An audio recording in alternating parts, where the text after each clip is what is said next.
आप देख रहे हैं भारत समाचार। पहाड़ी राज्य में हुई बर्फबारी ने दिल्ली एनसीआर समेत समूचे उत्तर भारत में ठंड को अब और बढ़ा दिया है। गलन बढ़ चुकी है। प्रदेश के कई जिलों में घने कोहरे की चादर देखी जा रही है।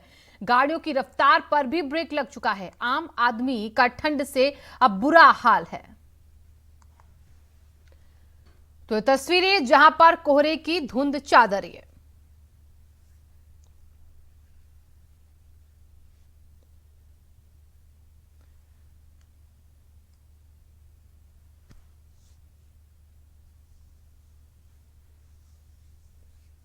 तो तस्वीरें जहां पर ये तस्वीरें बताती हैं कि किस तरीके से कड़ाके की ठंड, सर्द हवाओं ने गलन बढ़ा दी है।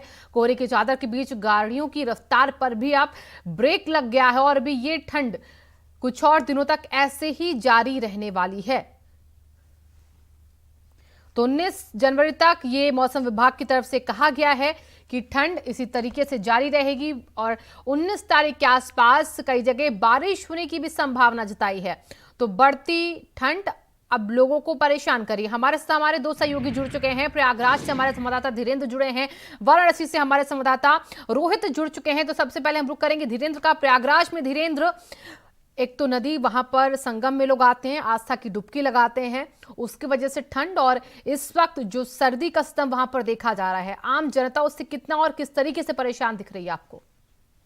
देखिए, अगर संगम नगरी प्रयागराज की बात की जाए तो संगम नगरी प्रयागराज में भी कड़ाके की ठंड है, शीत लहर बह रही है और लोग अपने घरों से बहुत जरूरी काम है वही निकल रहे हैं। अगर प्रशासनिक तैयारियों की बात की जाए तो शहर में अस्थायी और अस्थायी रहन बसेरे बनाए गए हैं, लेकिन अगर अलाव की व्यवस्था की बात करी जाए तो सार्वजनिक जगहों पर केवल कागजों में ही अलाव चल रहे हैं, लोग ठिठुर रहे हैं। दूसरी तरफ यहाँ पे देश का सबसे बड़ा आध्यात्मिक मेला संगम की रेती पर लगता है। कुछ दिनों पहले यहाँ पर बारिश हुई थी और यहाँ चूंकि दो नदियों के किनारे ये पूरा मेला बसता है तो यहाँ भी ठंड का प्रकोप है। जो कलवासी हैं वो यहाँ पर आ गए, एक महीना तक इसी संगम की रेती पर कठिन तप और साधना करते हैं।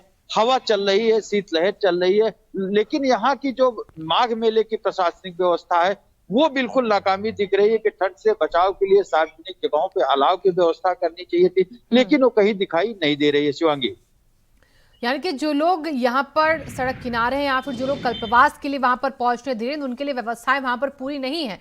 वाराणसी में कैसे हालात हैं रोहित, वहां पर क्या व्यवस्था है प्रशासन की?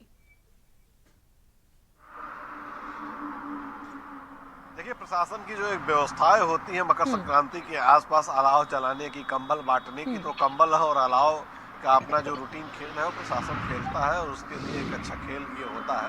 रही बात ठंड की, तो आम जनता ठंड से परेशान है, चूंकि पहाड़ों पे बर्फबारी हुई है तो उसका असर है। हालांकि इधर 3-4 दिन से सूर्यदेव अपना आशीर्वाद बनाए हुए हैं। 9-10 बजे के बाद सूर्य निकल जाने से थोड़ा राहत मिलती है, लेकिन जो सर्द हवाएं चल रही हैं, यानी जो बाहर निकल रहा है, वो हवाएं जो होती हैं हड्डियों को कपाने वाली ठंड इस समय पड़ रही है। बस राहत की खबर इतनी है कि दिन के समय 3-4 घंटे सूर्यदेव जो रहते हैं एकदम सर पे रहते हैं, तो उसे थोड़ी बहुत राहत लोगों को महसूस हो जा रही है। जी, और एक बार फिर से हम धीरेन्द्र का रुख करेंगे, धीरेन्द्र के पास चलेंगे हम। धीरेन्द्र, वहां पर जो लोग कल प्रवास के लिए पहुंच रहे हैं उन लोगों की तो व्यवस्थाएं और मजबूत होनी चाहिए, तैयारियां तो पहले से चल रही थी, तो ऐसे में वो कैसे इस कड़ाके की ठंड के बीच रह रहे हैं? देखिए, अगर इस बार माघ मेले की बात किया जाए तो पूरी तरीके से अव्यवस्था ही अव्यवस्था नजर आ रही है। यहाँ पर सुविधाओं के नाम पर चूंकि कलवासी इस माघ मेले की आत्मा होते हैं, वो एक महीना तक रहते हैं और यहाँ पर रहकर कठिन साधना करते हैं, लेकिन अगर इनकी सुविधाओं की बात किया जाए तो अभी तक जो मूलभूत सुविधाएं कलवासियों को वो नहीं मिल पा रही हैं। तो निश्चित तौर पे जो कलवास करने वाले लोग यहाँ पर अब रहने लगे हैं, वो यहाँ पर समस्याओं का सामना करना पड़ रहा है। हालांकि मेला प्रशासन का लगातार ये दावा है कि सारी तैयारियां मुकम्मल कर ली गई हैं, लेकिन जमीनी हकीकत कुछ और है। सभी लोग परेशान हैं, खासतौर पे जो यहाँ पर सेक्टर 4 और 5 में ज्यादातर कलवासी रहते हैं, वहां पर भी हालत बद से बदतर है। उसी बीच ये ठंड का कहर है, लगातार शीत लहर चल रही है। रात में तेज हवा के साथ, चूंकि कपड़ों का यहाँ पे तंबुओं का शहर होता है, तंबुओं में लोग रहते हैं और जो कलवासी होते हैं वो जमीन पर ही शयन करते हैं, तो निश्चित तौर पे ये ठंड उनके लिए मुसीबत जरूर बनी हुई है। जी बिल्कुल, और रोहित का रुख करेंगे हम, वाराणसी चलेंगे एक बार फिर से। रोहित, वहां पर जो रैन बसेरे बनाए गए होंगे इस ठंड के बीच में, वहां पे क्या हालात हैं और लोगों के लिए जो जगह जगह अलाव की व्यवस्था की जाती है वो किस तरीके से वहां पर की जा रही है और किस तरीके से अधूरी देखी जा रही है? देखिए, चूंकि प्रधानमंत्री का संसदीय शहर है, यहाँ पे तमाम जो प्रशासनिक अधिकारी हैं इसलिए भी चौकन्ने रहते हैं कि कब अचानक मुख्यमंत्री इंस्पेक्शन कर ले। हालांकि चुनाव घोषित हो जाने के कारण मुख्यमंत्री की अपनी व्यस्तता हो गई है, जिस नहीं तो अन्यथा वो हफ्ते में 2 बार तो बनारस आ ही जाते थे और चक करने के लिए। तो कुल मिला के देखा जाए तो रैन बसेरों की यदि बात की जाए तो रैन बसेरे जो हैं यहाँ पे चिन्हित, वहाँ पे जो सुविधाएं हैं उपलब्ध करा दी गई हैं। अलाव की जो लकड़ियों की बात है उसमें बस खेल हो रहा है। कागजों पे यदि आप चेक करने जाएं तो ढेर सारे पॉइंट आपको दिख जाएंगे जहाँ पे लकड़ियों जलाने की व्यवस्था की गई है, लेकिन रात के समय यदि आप सड़कों पे निकल जाइए तो उनकी संख्या कम दिखती है। कहा जाता है अब तो रात का कर्फ्यू है तो कौन अलाव तापने आएगा। तो कहीं न कहीं लकड़ियों का हेर फेर हो रहा है। लकड़ियों के खेल में नगर निगम जो है खुद को गर्म कर रहा है। जी बिल्कुल, यहाँ पर देखिए जो लोगों को सुविधाएं मिलनी चाहिए हेरफेर की चलिए रोहित, वहां पर लोगों को मिल नहीं पा रही हैं। धीरेन्द्र को एक बार फिर से हम कर लेते हैं।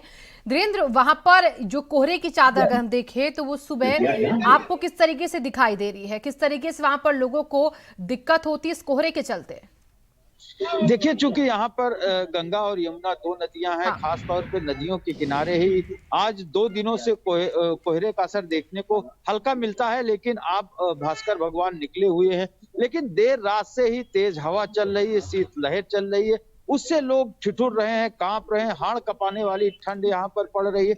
चूंकि एक अलग सा शहर बस जाता है यहाँ पर रेती में, तो जब रात होती है और जब ठंड हवा चलती है और रेत और भी ठंडी हो जाती है तो लोगों के लिए एक मुसीबत जरूर बन रही है। लेकिन इस सब के बावजूद भी यहाँ आस्थावान लोग हैं, जो पर कलवास करने वाले लोग हैं, कठिन साधना कर रहे हैं। लेकिन प्रशासनिक जो तैयारियां हैं, जो दावे हैं, उनकी जमीनी हकीकत कुछ और है।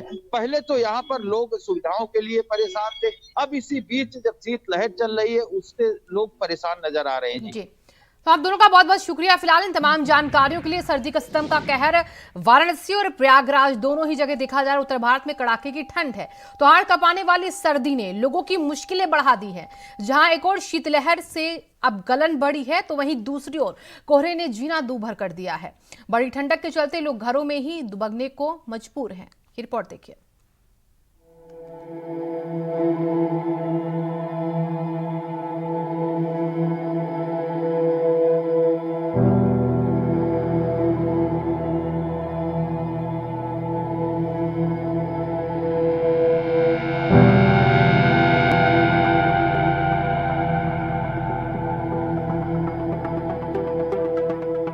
उत्तर भारत में चल रही शीतलहर ने लोगों की मुश्किलें बढ़ा दी हैं। हाड़ कपाने वाली सर्दी ने लोगों को घरों में दुबकने पर मजबूर कर दिया है। पहाड़ी इलाकों की बर्फबारी और मैदानी इलाकों की शीतलहर ने लोगों का जीना दुश्वार कर दिया है। रात में कोहरे के साथ शीतलहर और दिन में छा रहे बादलों की वजह से ठंड का प्रकोप बढ़ रहा है। अचानक मौसम में आए बदलाव ने लोगों की मुश्किलें खड़ी कर दी है। कोहरा तो बहुत ही हो रहा है। कोहरे आने से बहुत ही दिक्कत होती है, जैसे रात में हमें लेट हो जाती है आने में तो बिगट कोहरा पड़ रहा है। इस मौसम में आए बदलाव की वजह से सड़कों पर सन्नाटा है, जबकि अधिकांश लोग अपने घरों में बैठे हैं। सड़कों और घरों के साथ साथ जहां तहां लोग अलाव जलाकर अपने आप को गर्म रखने का प्रयास कर रहे हैं। बहुत ज्यादा ठंड है सर। यहाँ पे एक्चुअली में क्या है, गलन बहुत ज्यादा सर। ये पानी जो रुका हुआ है इसकी वजह से धूप तो अभी निकल नहीं रही है सर। गलन बहुत ज्यादा है, हाथ पैर गले जा रहे हैं सर एकदम से। मौसम में हुए बदलाव ने लोगों के लिए संकट खड़ा कर दिया, जिसमें कभी ठंड तो कभी कोहरे और शीतलहर से आम जनजीवन काफी प्रभावित रहा। बदल रहे मौसम के दौरान दिन में बादल छा रहे हैं तो रात में कोहरा लोगों की परेशानियों को बढ़ा रहा है। गलन के साथ बड़ी ठंड के कारण सड़क पर सन्नाटा भी है। लोग घरों में कंबल और अलाव के सहारे ठंड से बचने का प्रयास करते हुए नजर आ रहे हैं। कुल मिलाकर सर्दी ने लोगों को दहशत में डाल दिया है। अब लोग सिर्फ यही मान रहे हैं कि बस अब सर्दी चली जाए। ब्यूरो रिपोर्ट, भारत समाचार।